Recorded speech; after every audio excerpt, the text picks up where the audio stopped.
प्रदोषे दीपकः चन्द्रः प्रभाते दीपकः रविः त्रिलोकीयदीपकः धर्मः सुपुत्रः कुलदीपकः। अर्थात संध्या काल में चंद्रमा दीपक है, प्रातः काल में सूर्य दीपक है, तीनों लोक में धर्म दीपक है और सुपुत्र कुल का दीपक है, जो कि अपने परिवार को मुक्ति दिलाता है।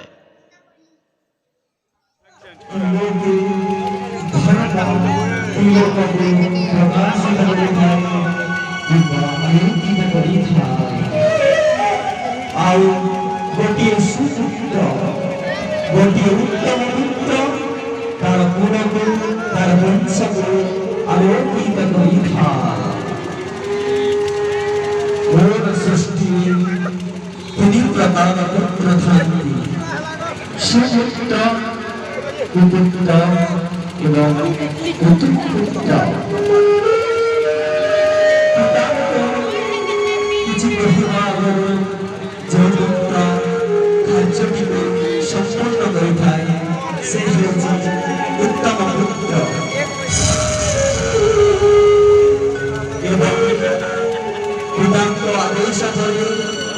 आदेश को मानी जो पुत्र कार्य संपूर्ण कर से पुत्र एवं पिता कहला जो कार्य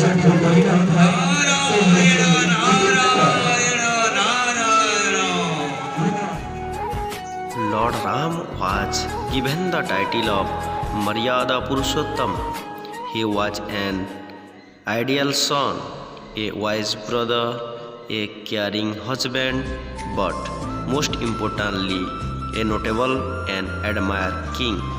So, a great son become the great for all. जय श्री राम, जय श्री राधे, जय श्री कृष्ण।